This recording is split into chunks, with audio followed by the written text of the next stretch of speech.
I'll start with Marco and Zoe, because you were in the thick of the prison. You met many of the women who were actually in the film, and you did a lot of homework. You know, you worked with them, you read their poems and their letters, and you extracted lots of their stories in order to create this film. Tell us about this. This year we was invited to the Venice Biennale in Venice, and the Vatican Pavilion chose to do the pavilion at the women prison, and they asked us to, myself and Zoe, to be part of the different artists, and to us they asked if we want to have a direct in contact with the inmate or just observe them, and we was lucky enough to be to be in contact directly with them, and we was hear their story, and Alex and I we wrote the script, and that's how the project came alive. And Zoe, some of your experiences being there. Well, obviously following Marco's lead, because this was something that through Marco's relationships in the art world, this wonderful opportunity came up.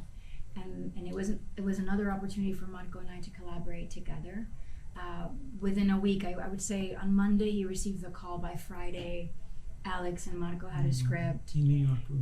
And then 10 days later, we were flying to Venice, and he was scouting.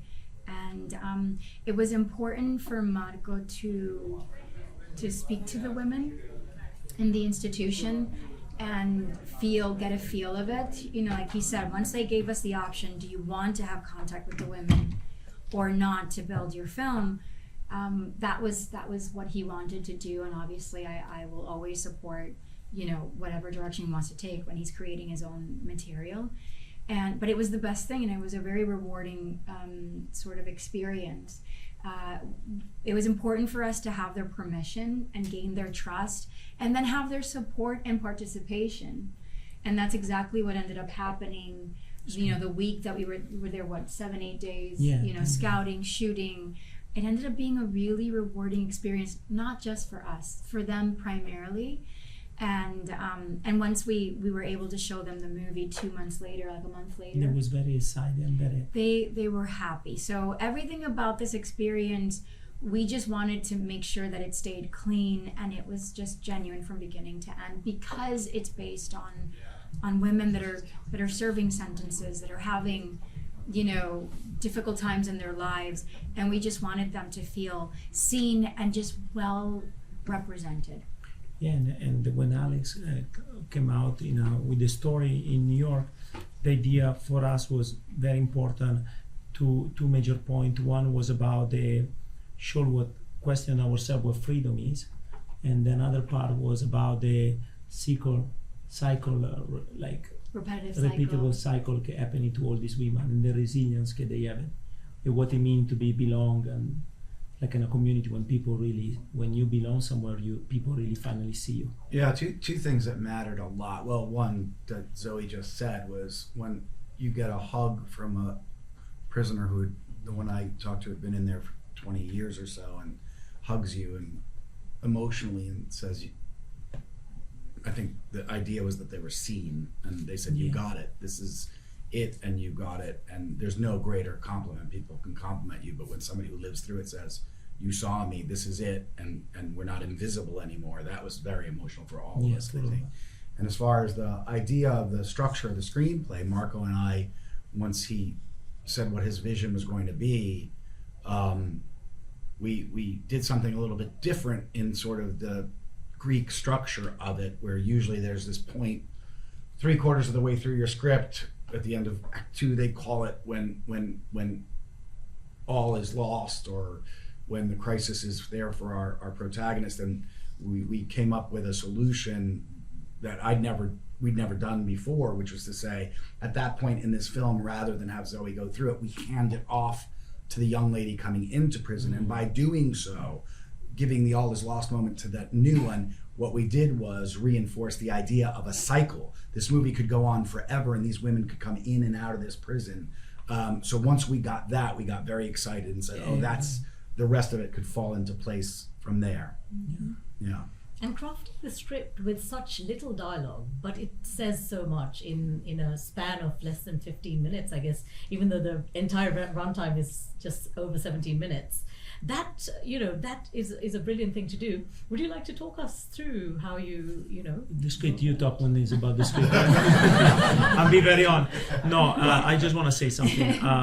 What we did, like an experiment, we put a camera inside there are 10 women sharing one room together, and we put a camera in. There is 81 women in prison, and they are all from different nationality, and they were speaking all different language and dialect, and they don't understand each other. Quindi Alex came out with this minimal dialogue approach, because we want to be sure that the writing aspect was not jumping on of the what kind of language we're going to use. When inside they have, they really speak in different language all the time, and it's almost like a Babel, like a Tower of Babel, where they speak in all the different language.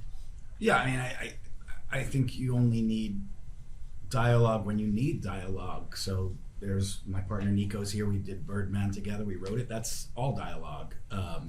Here we didn't require it because, to be honest, you had a director with a vision so beautiful. Like, I saw his photos, I saw what he wanted to do, I understood that, and then we have three wonderful actresses, and all those other ladies that you see their faces, those are all prisoners.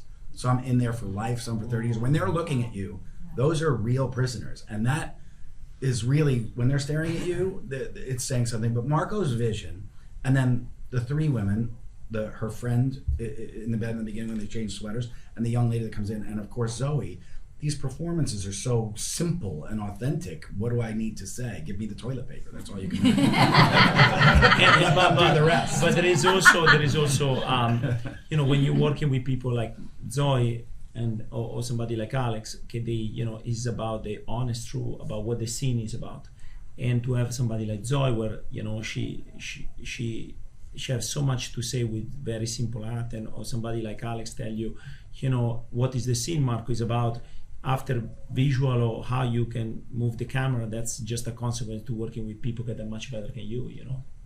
Yes, absolutely. And Zoe, I guess you touched us the most with your performance, because we could feel your emotions. We could feel what you were feeling, I guess, in how you conveyed that. Did that come from a lot of those poems you read and letters you read from the women? Did it inspire you? Well, before we started shooting, Marco was in and out of the institution, scouting locations, and with his entire team, he and Alex. So I came along for a big part of that, and I sat down with them. Yeah. There's so much that you can take from just looking at their face. There's so much history in their hands and their face. These are women that have lived lives 10 times before I'm living mine. So allowing myself to feel that energy was really important. So that's sort of like the research. You just absorb. You allow yourself to absorb your environment, and I mean, it wasn't like it was completely like a joyous experience. There were moments in which many of them were struggling, and we would either hear them down the hallway, because it was still an active institution. It wasn't like the whole thing just shut off and took a break from being a prison. This was still a detention center, and there were situations that were happening with other inmates that were not participant of our project, but you can feel them and you can hear what was going on. So obviously I allowed that to bleed in, and but also I think as a former dancer who loves directors from all sort of realms of storytelling, not just the spoken word, but you also have choreographers that are kind of like directors, like Pina Bausch, and you have Damien Jallet, and you have all these choreographers that through interpretive performance you're able to understand a story where there's no dialogue. So Marco and I have been avid fans of those kinds of choreographies. I think because he's married to a dancer, he doesn't have a choice. And so when he told me this movie is completely silent, you can, if you take it too literally, you can overact this. You can be so dramatic because you're thinking that what you cannot say, you have to show much more than for what you cannot say. And at the end of the day, that environment was already performing for you. I just had to be in it. you know. So I that's all I did was just be in it and obviously listen to his direction. Marco has an uncanny attention to detail. It's great. It's just great. I mean, Marco. But you know, when you're a part of his canvas, whatever attention to detail, you know, he requires, then you do, and it sets you off on this entire like treasure hunt, and it's quite fun. So. And speaking of locations, obviously you worked on location for the whole of this film, but to get such artistic shots, you're an artist, and that shows so much in this film. Tell me about the idea again is really cinema is I read an interview today. I don't know, like cinema is a tools to the opportunity to really talk about humanity in a way, you know. Roger Ebert said it. There was a quote on Instagram that today we I read all it. like reposted. And the idea to working again with people that are better of you, you know, the full on collaboration, and I felt very open to, you know, the question Alex was asking, what freedom is about. If you look in the film, you know, the film is shot in square, 4x3, blue, and it's cutting all the time. And inside is one take in, is 239. Why? Because the idea is one community, one place, one place where it's secure, and outside, you know, there is completely, you know, life is cheap. I think that's super important, because I just want to be clear for you guys who aren't in film, but I know a lot of you probably are. But what he's saying is we used a square. He used a square frame when we were outside, which is actually more confining than the cinematic 239, which is going to be a movie frame. So when you're outside, it's actually more confining than when you're inside, because your question of what is family and how does that give you freedom? Yes. But also the fact he had subterfuge there as well, because he shoots inside the prison in the larger in black and white and shoots outside in color. So it's not making a decision for you, it's just giving you a sneaky tools, a tool to get there. And I thought it was a really great choice. But the idea working only if you have a very strong structure, and because Alex is involved and, you know, he's mentored me, you have an amazing structure, and you think you're watching a visual film, but the reality you have a story, and the story really have its own momentum, and of course the camera you need to fall in the story, you understand, it's all about that. I think I'm very grateful that the women, they really see them in this picture, and I think you know, they really see the essence of purity and the essence Zoe giving in this performance on themselves life, and I think that's for me is more important.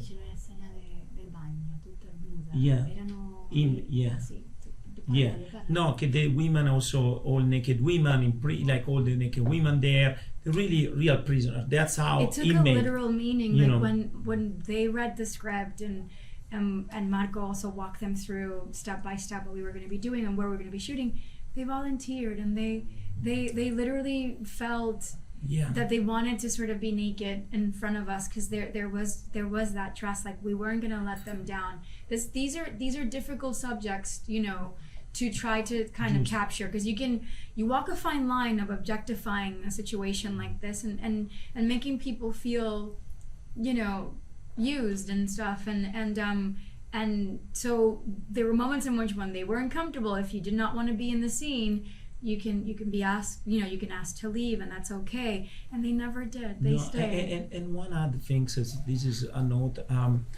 Alex and Zoe are from New York. I live in New York, but they're really New Yorker. And when you walk in, when you walk in New York, Alex, this was his idea. Like, you know, you see pigeon all the time, and also in Venice, of course. But pigeon, when they decide to die, they just sit down. And they just sit down and they blow themselves up. And this idea about all these women inside, 99% of the women that are in prison, they're abused by men.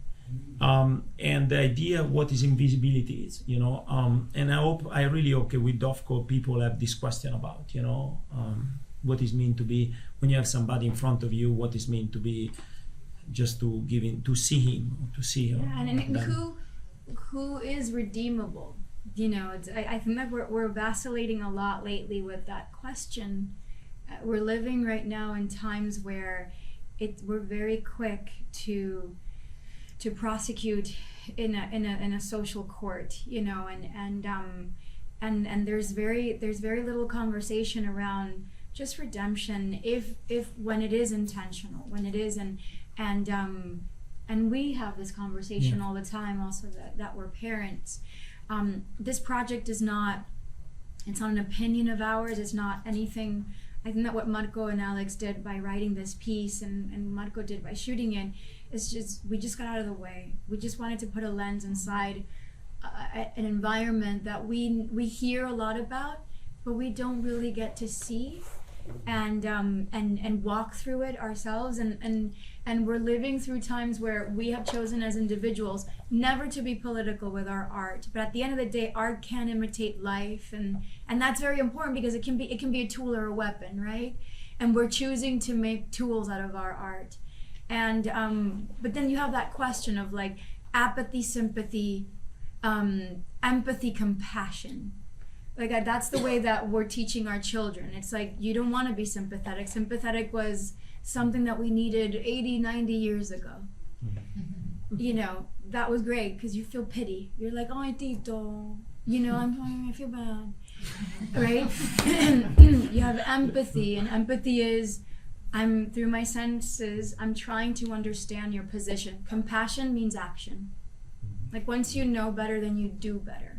And that's, we feel like we try sometimes, that once we know better, we tend to do better with our art, and we just we hope that that's the takeaway. I think I just really quick, I think to this point, like this is what I love about this process with these two is this was an act of restraint, right?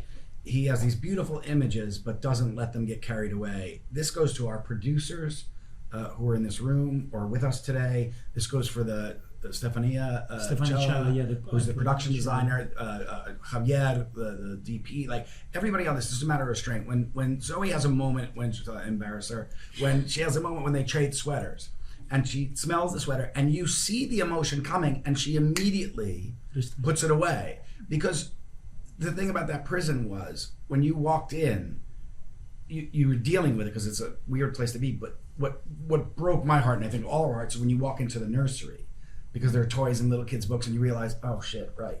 And you made that point about the women that wanted to work at men's instead of women's prison. But it's already so tragic that if she played tragedy, we'd have a soap opera.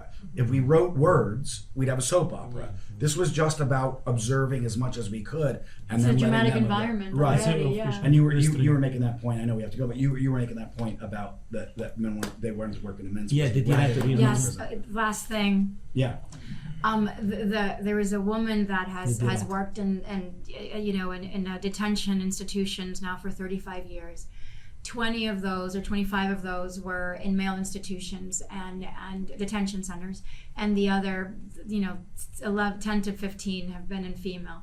And we asked her, I don't know why, because we don't like to ask these things like, who's your favorite, but what do you prefer, or which one has been the most challenging? And she said the women, because they suffer constantly, especially when they're mothers. They have a hard time forgiving themselves and believing that. However, this center was really impressive because it has an 85% rehabilitation. They clean the that shit the for women the that rest. once they serve their time, they're more likely to succeed and never come back at an 85% rate of success, and that meant that detention center was executing their law with so much compassion.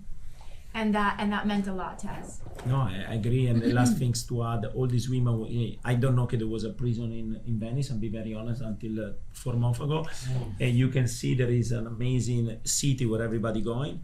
And you go to this beautiful hotel and you sleeping in this hotel, this beautiful bed, and they all these women they washing all these the linen of all this bed. There is this insane relationship that we never know about. That's why we wrote Dovecote. So let's start with the beginning, the genesis of this. I understand that it starts from an invitation from the Venice. This year Zoe and I was invited to be part of the Venice Biennale and represent the Vatican at the And the two curators, Chiara Parisi, she's the director of Museo Pompidou Metz, and Bruno Rassini is the director and president of Pinot Collection. They invite us to be part of the Vatican Pavilion. And this year the Vatican Pavilion was at the women prison in Venice, at Giudecca. And Chiara asked to collaborate with the inmate and making a film. And I was lucky enough to have Alex to write in the script and Zoe in. And, So the idea that the inmates were going to be part of the film was since the beginning. yeah, the idea was to try to figure out a way to collaborate with them, and yes, the idea was exactly that, to bring them in. All these women in the film. There's only 3 actors. Zoe, the woman changing the sweater, and another woman, Gaia Camin, and the rest are completely. And Marcello. And Marcello Fonte. Sorry, Marcello Marcello. Fonte. Four professional Four actors. professional actors, and the rest that are completely inmate. The guards were actual guards as well. Yeah. The guards were actually the guards. Yes, the guards, women yeah. under the shower, they're all inmate. Everybody in that shot where you look at their faces, those are all prisoners that are in there, some for life, which is stunning when you see them because they feel like your And relatives. how was it, like, Zoe, how was it to prepare knowing that it would be sort of working the scenes with real inmates? This happened so fast that from the moment Marco received the opportunity to contacting Alex and both of them writing to Marco and Marco Cerenzi, Michael Jones. you know, financing the short, and then all of a sudden we're in Venice. The only way to be able to sort of like assimilate anything that we were going to be shooting was to just be there and meet the women, and through their permission, then gaining their trust, and then having their support to eventually having their participation. All that I was doing was just reacting to this environment. It's a very dramatic environment, the environment of a detention facility. So there's just not much that you have to bring. You just have to actually not bring anything and just remain completely open, and just allow things to you know to touch you, to help, to make you think, to make you feel, all of those things. And the writing, I'm intrigued, like, did you, with Alex, you collaborated and started working on it before going to the prison and being there, or? Yeah, the idea was when I received the invitation, I went to New York and I said, Alex, can you please help me? Actually, can you please write in the... No, I'm joking. Sorry. And Alex to me represents somebody very important. I know he's your collaborator for a long time. You guys write incredible Full film. disclosure, Nico and I did Birdman, Revenant, a few Yeah. things I together. mean, films we've never seen. He's my Yeah, writing, and- he's my writing brother, so we're a little bit And now they're friends, writing yeah. a new movie with Alejandro here in London, and I'm very lucky they're here. First, when I went to meet him, we always meet in this little bar in New York. It's like his office, and I say, okay, what do you want to do? I say, no, I really, I would love to have a structure in the story, and I think it's better you really explain how the process came about the pigeon and what is the structure was for the film, because the only things I knew was I interview up psychology of the women, and the women, the psychology told me, okay, 99% of the women go in prison, they're abused by men. This is number one. And when you interview them, they tell you 2 very important things. One is, okay, outside, they really feel invisible. And when they're inside, they build in this amazing community. And the second aspect they say, okay, they make you question is what is freedom is, and really what is really about. I just bring this attention to Alex, and So you had all this research before? I you have a started- couple of that, Okay. a couple of Zoom research, and He showed me pictures of the prison. Marco is an amazing visual artist, as you could tell, but a painter, a sculptor as well, is now a filmmaker. And you can see by the construction composition of those shots, the church, so many. Like, he's just got an amazing eye, which I envy greatly, because I hear and see behavior, but I don't see visuals like he does. So he showed me pictures, and I said, what do you want to say? What are we saying?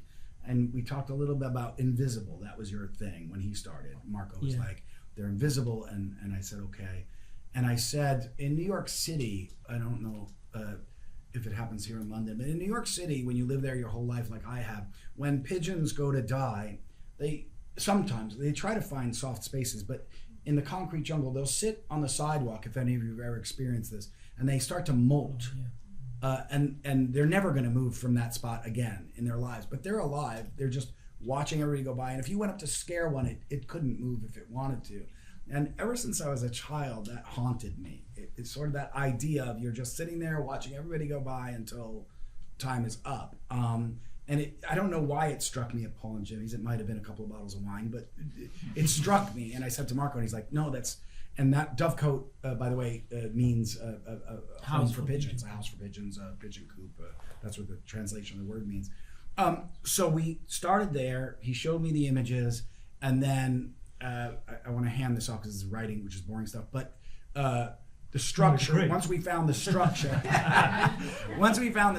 which the interesting part of this structure was in a traditional 3-act structure, an Aristotelian structure, you have these moments, and there's a moment of pure crisis for your protagonist where all is lost, some say, or there's a question of, they question everything that exists. And in this movie, when we figured out that moment in this movie, Zoe goes, and Marco and I came up with an idea, and we're like, oh, because this is about the cycle of oppression, the cycle of misunderstanding, and how do we do that? So what we did is, in what should be Zoe's Aristotelian moment of crisis, we hand it off to the other girl coming in. And what that does is you don't expect Zoe to disappear from a film that you're watching Zoe in, which is effective for us in that way, but you watch the new woman come into prison, and you realize this movie could go on for 3 hours with a new prisoner coming in every minute. And once we had that, and we realized, that's representative of the cycle, that it never ends with these women. It never ends. And that freed us up to do sort of everything else. And I think I want to add some things like, coming from the art world, when you're making a film is a pure collaboration, and if you are capable to have the humble but the true about to surround yourself with people better than you. And there is something about Alex in the way he's writing the truth about the character of my wife, or Zoe, about to be honest and portrait about them. I know you have the capacity to choose, like a director, the frame in certain way, because the structure, the story, he's there and he's safe, and the performance is there. And I think that's why we choose from a director perspective all the different frame about. The beginning is color and quite square. Yes, and the idea was, like, again, what Alex say every time we go in scene, he say, what is the scene is about, Marco? What is the scene about? And for me, it was, okay, when we are outside, he's 4x3, his mean is like very rigid, and he cut all the time, and he's all blue, shot only blue. And when we are inside, the camera is very wide, it's called 239, and it's completely one take. And the question was, okay, is freedom really outside or inside? Or freedom really maybe is where you create your own community and people see you and you belong somewhere? And I think these women, they create this incredible community and they see each other, and that's what the resilience coming from. And it's a portrait of these women, for me, they're really special. I learning a lot from them. It's interesting also at the beginning that you start with this gondolero, no? Like there's something sort of about like a humorous way of, there's something very specific about that. Why you choose that to arrive at a prison? Because I think it was very interesting also the position we talk about. Yeah, thematically. The claustrophobic part where he observe you and he go down and he feel your claustrophobic. These women, they sharing 10 women in one room. And they speak, and we put a camera in. It was fascinating because they speak in completely different languages. They all have different dialects, and they don't understand each other. Well, yeah, and you have a man that's, on his way to work in one of the most beautiful cities in the world. And the moment he makes that turn on his gondola, there's this expansion of water and sky, and just a day is about to start. And you would think that he would want to stay there for the rest of the day. He actually leaves that openness, and he goes into this confined institution where people are only watching that aperture, from inside, and it's that juxtaposition. It's playing with that I found quite fascinating. You would how many visitors does Venice have in a day? It's like I was reading this number. where, you know, the city's, by the way, it's been sinking forever, but the city's 1,000 years old, so it'll be fine. It'll take like 1,000 years to sink, but it's okay. But the people actually can't afford to live there, so they come into Venice just for the day, and they spend an average of 30 euros a day. 10 to get there with the transportation, 20 to eat and buy a souvenir, and the other 10 to go back. It's like an average of 30. That's the average day spent. And so in all those visitations that you have millions of visitors a day. I mean, in a year. No, like there's a detention institution right there in the Giudecca with women, and it's been there forever. So there's all these juxtapositions of like this free and beautiful city. Yeah, the linen. Okay, you spend the and these. Como si you say it? You say that. No, you say it. About the linen. Yeah. Oh yes. So these women also, you know, they're there. I think it's many of them are there to serve a sentence of an average of like 3 to 5 years. 3 of them are serving life sentences. Life sentences in Italy is 30 years. That's the capital sort of punishment. But they're in this place. They're able to work. Some of them, through good behavior after serving time, are able to leave and come back through a curfew. And many of them work, and they do a lot of the linens. They do the laundry for the Cipriani Hotel. So when you go to the Cipriani Hotel and you're sleeping in those lavish rooms, it's these women that are working and doing all of that. So we went in there, and the intention was, like I said before, it's to have their permission, to gain their trust, you know, have their support, and eventually their participation. We ended up having such a wonderful experience. We were very present because it was only an experience that was going to last a week. These women, their reality is you can't change their reality. So all we could do is give them an experience, exchange an experience with them that was going to leave a lasting remark, not just on them, but also on us. And it ended up being great. Mind you, it wasn't easy. You know, it wasn't like all the women in the facility were active participants. There were women that did not want to be a part of this, and they were just down the hall, and they were in their daily struggles. And as we were shooting, you were hearing them, and that affected us. You know, there was a woman that kept throwing hot water at us. That's right. Off the balcony. Off the balcony. Listen to me, it's a prison. Off the second floor. We were being too loud in the courtyard. So we were going through all these experiences. But the one thing I appreciate about this team was that never once did we become cynical or sarcastic. We were always reminding ourselves on a daily basis where we were, why we were there, and what we were doing. Marco's beautiful shot down the hallway, which, Marco, I'd love you to, when you see those women looking at you, those are women that are ranging anywhere from 3, 5 to 30 years in prison. Those are all real prisoners looking at you in the camera. That's Marco's magnificent shot. For me, I was saying this before, that there is no greater reward. Like, there's no greater reward than having somebody that was in prison for 20 years hug you and cry and say, you got us, that's it. I feel seen, I feel visible, you guys did that. That was overwhelmingly, because Zoe is a model of restraint in the film, acting wise. You think she's gonna cry here, she puts it down. We tried to make it about restraint, and I think at every turn when you think it's going to get emotional, we put it down, because there's nothing more dramatic, and we'd feel false, as if we're creating some melodrama. The drama's enough, and I think these two, in a model of restraint, just made it observational, I think. No, and to add the part of the women in the corridor, of course, was very difficult for us to shoot in that scene. But the more facet was, I have a lot of doubts when I was shooting that scene. I went to Alex and he said, tell me what is the scene is about. To say, no, I would look at these women that represent every single woman in the different prison, different, you know, place. And the moment they say, try, you know, the moment they look at the camera, we felt an honesty. And I think that was the more important things for 3 of us, is to really be honest with them. And that's what we really want to do, is to... No, you can see that in the film. Like, it's quite amazing. Like, it's very constrained. Like, it's very realistic. Like, the acting is very... Everything is behavior. You know, there's no melodrama, but still you sort of... I mean, at least for me, like, you sort of feel that whatever that place waits, you know? And it's interesting, as Alex was, what you were saying before, like, I think that device of in the climax losing the main character and following the girl, it's super original. Like I envy the decision of it.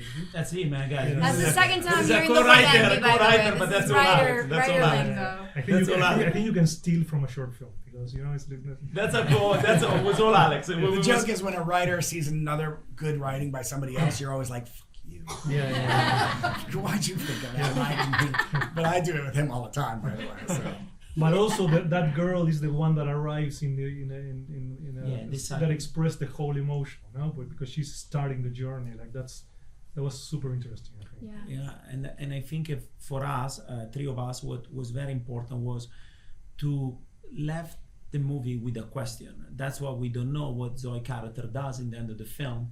We don't know if she will jump in the water or she will creating the best life for her. And I felt. Again, I told you today, but we read the same things, but he's amazing critic. Roger Ebert. He talk about how powerful film are, what tools they are about humanity. And I think, when you surround yourself with people, really, I really believe in this, better than you capable to guide and understand what is the real or true on the character. And I remember because we cut the movie in your basement, Yeah. and there was an honest truth about that ending. And I saw your eyes, and you say, "Marco, this is the end of the film." I say, "Okay, I believe it. If you tell me, I believe it." That's very nice. You knew that. He's so modest. Like, and by the way, people better than you, Marco is better than me. I mean, when you look at the imagery, I can't do that. Like, they're all better than. We all Well, I feel mean, we that can be way. honest. I'm better than all of them. But This is true. That's This is true. true. That's true. No, Not because it's actually true, because she's from No, Queens I- and you don't people. no, New York. That's the reason. the good thing is that he would wrap me at 3 o'clock. We in saw the afternoon. take at the end. It was a longer ending, and we were in what we call my cave, affectionately, where we have a movie screen. We edited it right in my Yeah, my it was basement fun. with our wonderful editor Andrew Levin, and we were looking at it. And Zoe had that scene, and she had that moment. Yeah, she we- saw the bird. She sort of gets emotional, and again, you're waiting for the thing. And she takes the breath, and then she looked up. We were in my basement. She looked up, and there's this moment at the end of that. I don't know if you noticed or not, but it's a moment that's sort of indefinable. It looks like determination. She's sad, and all of a sudden she looks up and is like, Zoe's a badass. So she looks straight out. And I said in the basement, I'm like, I don't know what that look is. It's either she, like I said, either she's going to jump in that canal and end it all, or she's going to go conquer life. It depends who you are. But the minute we saw that look, I said to You're like, Marco, "We're I'm done." like, isn't that when we stopped the film? Like, we had more footage. I was like, that's where we stopped. And he looked and he's like, I think that's where we stopped the film. And that leaves open the ellipsis, the question of, we didn't make a decision. We just We don't wanna stayed with make your that. honesty. We don't which want- reflected yeah. their honesty, yeah. At the end of the day, like, I think that our purpose as artists is to try to imitate life, but as we are experiencing it, that's the most honest sort of thing that we can do. Mind you, who am I to say? Everybody has their different sort of relationship with their art and what kind of art they want to do. The choice that Monica and I have made, because we're also parents and partners in life, is to create art that is relatable in some abstract way to things that they're familiar to us. So for Marco's first film, it was Absence of Eden. That was about immigration and the complex sort of conversation that the US specifically is having around that. We're not here to make a decision for you. We're not here to be political about it, but we're always here to present questions, because art at the end is subjective, the same way conversations around anything should be subjective. It is our right to decide how we want to approach something. But the approach that we're taking in life is that, like I've said this before, like, you have steps of like acceptance. Like you have apathy, which is like just no relation to anything. You have sympathy, which is like, I feel bad, and that's sort of like, that was progressive, like 80 years ago. It was progressive to be sympathetic about things that were unknown to you, but you felt bad for them. Then it was empathetic. Like empathy in my mind means like, oh, I'm trying my hardest to understand your experience, and I just know it. I'm aware of your experience. Compassion is empathy on steroids. It means that once you know better, you do better, right? Compassion means like, holy shit, like this is happening. What can I do to contribute either to the solution or the dissolution of something? At the end of the day, you sort of like think that's just how we operate, and that's as people, as parents, as all the hyphenations that we have in our lives, but ultimately also as artists. So our approach is, listen, we're just presenting questions that we have ourselves, and then in the end, it is your choice, on how you want to think it. So that kind of constraint is sort of a practice that we like to exercise in order for us to interact with you as the viewer of what we're creating. And that's it. I've had too much champagne. I'm gonna shut up.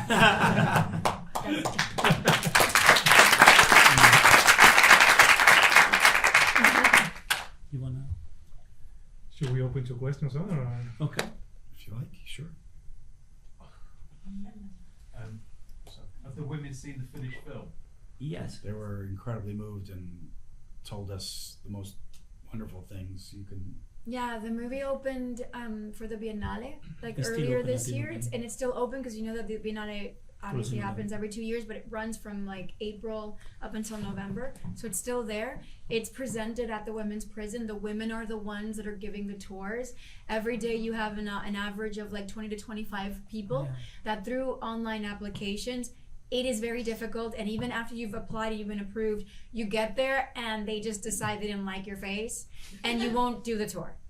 But if you do the tour, because it's an active detention center, if you do the tour, the women are the ones that are taking you through every department, and we were just one of 8 artists. Mauricio Catalan also had an installation there. Sonia Gomez, Simone Fatah, Claire Tabure had it was a very so, strong group of people, of very very strong artists, and Claire Fontaine but I think the point though was that they were incredibly moved. They were moved. So it is we have their collaboration, and we have their approval. They approved. They felt really seen and represented. Yeah. Yes, please. The nuns, did they see it? Yeah, they all see, because the nun in the real prison, they're the one bringing the clothes. During there is some women, example, they shop without clothing, or in the sense they have only one clothes because they pick up maybe in the night, sometime happening. That was a setting, the nuns, or you thought about it, or that's a little bit of how it is? No, that one was because again it's the story, but because she coming from the night, we're using almost like a surrealist images. Yeah, but the idea had was some poetic weight. I thought this is, in a way, we were backed by the Vatican who put it up. We were always worried about it, and I proposed one scene with Marco. There's a matter of being pragmatic. So there's 2 scenes you see. I don't know if you noticed, but when she's putting on her clothes, under the bed there's a book, and it's holding the bed upright, because it becomes something from the imagination to what's pragmatic. It balances the bed rather than I'm going to read it for imagination. There's no more hope for some of them, right? So that became a thing. But the second one you might have noticed is when Zoe's collecting her things to go, she leaves the crucifix because there's no reason for it. And I thought, well, for sure, I said to Marco, I'm writing this, but there's no way the Vatican is going to let us do this. And they didn't interfere. No, it was very difficult, the process, because the script went through first the curator approved, afterwards it was the Minister of Justice approved, and after went to the Vatican, and the Vatican approved. When we was like, I said, Alex, I said, I cannot believe it. And the book, by the way, if you remember, when we went to the room, the book was Beggars. That was the book. Actually, it was reading books about beggars, and I said, oh, wow, this is so weird. I felt like very. I think we kept it. It was already there on the back. It was there. And we were like, that's beautiful. But it's important to highlight that had the Vatican had notes, I don't think we would have been able to be a part of it, because then it becomes a branded content. Whether it's Coca-Cola or the Vatican, what's the difference? Yeah, they're coming with their notes, they're coming with their thing and an agenda. Yeah. They never did that, so they were very respectful of the process of the artist. However way the artists wanted to interpret this relationship with this institution, they just facilitated it. Yeah, example, Simone Fatale received poem. She wrote this poem in the lava. She never met any of the inmate, and when the poetry was finished, the inmate was reading, and finally she met them. So that was an example of a collaboration. And that was her choice. That's how she wanted to relate to them. For us, was to spend time with them. We wanted to meet them. We can't do a film about these women and give you guys, an imaginative idea of what we think it's. We wanted to capture. We want to be honest. Yeah. Yes. The last one, maybe? Is that where we are? Yes, I think, yeah. I'm getting the sign, so. You talked a lot about the invisibility that women felt in those prisons. Do you think that the film, for those who wanted to participate, were a way for them to be seen? No, I think they feel invisible outside the prison, and inside actually they see belong. We showed the film. We partnership with this foundation in California, can help to recruit women. And we have a woman in stage with us. She was 25 years in a max security in California. She came to speak with Ale and I in Los Angeles. Yeah. And she was in parole when she came. And when she saw the film, the only thing she said to us, she said, when I was in prison, people opened the door to me. I create this community of women of resilience. And when I'm out, nobody really cares. I think I can speak for three of us. For us, the more important things is to really bringing up the concept about how women their resilience and how incredible when they're building a community and they really belong. To extend on your answer to your question, there is anxiety that a lot of them have as their due date is around the corner to go out, especially if they spend too much time in there. Depending on whatever situation they came from out in the outside world. It is no different when you read Rita Hayworth in The Shawshank Redemption, which The Shawshank Redemption, we've seen that movie. It's a Stephen King short story. And the short story is actually called Rita Hayworth in The Shawshank Redemption. But like Red, the character that later was played by Morgan Freeman, the way that he finishes in the film, but also in the short story, because he's been told he spent his whole life in prison. And he heard like horrific stories about older men that were there before him, older than him, that once they came out and they were trying to sort of coexist in a world where they felt completely invisible and the only visibility they had was inside, they couldn't cope and they would hang themselves, right? And then, but when Morgan's character, Red, gets out, he decides to have hope. So he says, I hope the water is as clear as so-and-so said. I hope that the sun is as bright as so-and-so said in Mexico, whatever. I hope. So a lot of these women definitely have hope, but that anxiety is completely there because they don't want to go back to a world where they don't really know how to adapt. You know, so our goal with this movie was not to be preachy, was not to be like political or anything, was just to capture their glances. That's it. We never really got into specifics on this one killed so and so, this one did so and so. Like it was never about that. Just with their face, you can imagine it. Yes. Yeah, in that case, hope was an act of courage. Yes, it is an act of courage. Hope was an act of courage, which is amazing. Yeah, that's it. I think. Yeah. Oh, he has a question. Okay, he just gave you that. What the? One more. WTF? He gave you that. Last one. No, but it's interesting because we were talking about hope, and when you're in the prison, there's this choice of making it black and white compared to the blue when you're outside. And I was wondering what it meant and why you chose to do that. Because the question of freedom is, and actually you can explain that. It's dichotomous, right? Because the color world is boxed in, and the man is alone on a boat, and he has to duck under a tunnel this big. And then we go through a hole this big to get to the prison, so it's all closed in. So even though it's in color, it's really blue, but it's confined. We didn't want to preach one way or the other, as Zoe said. So in prison, it's open, but it's black and white. And it's one take. So it's leaving a question open to how you feel about which is what freedom. Is freedom is really outside the color or inside black and white? That's all the question. Thank you guys. Thank you guys.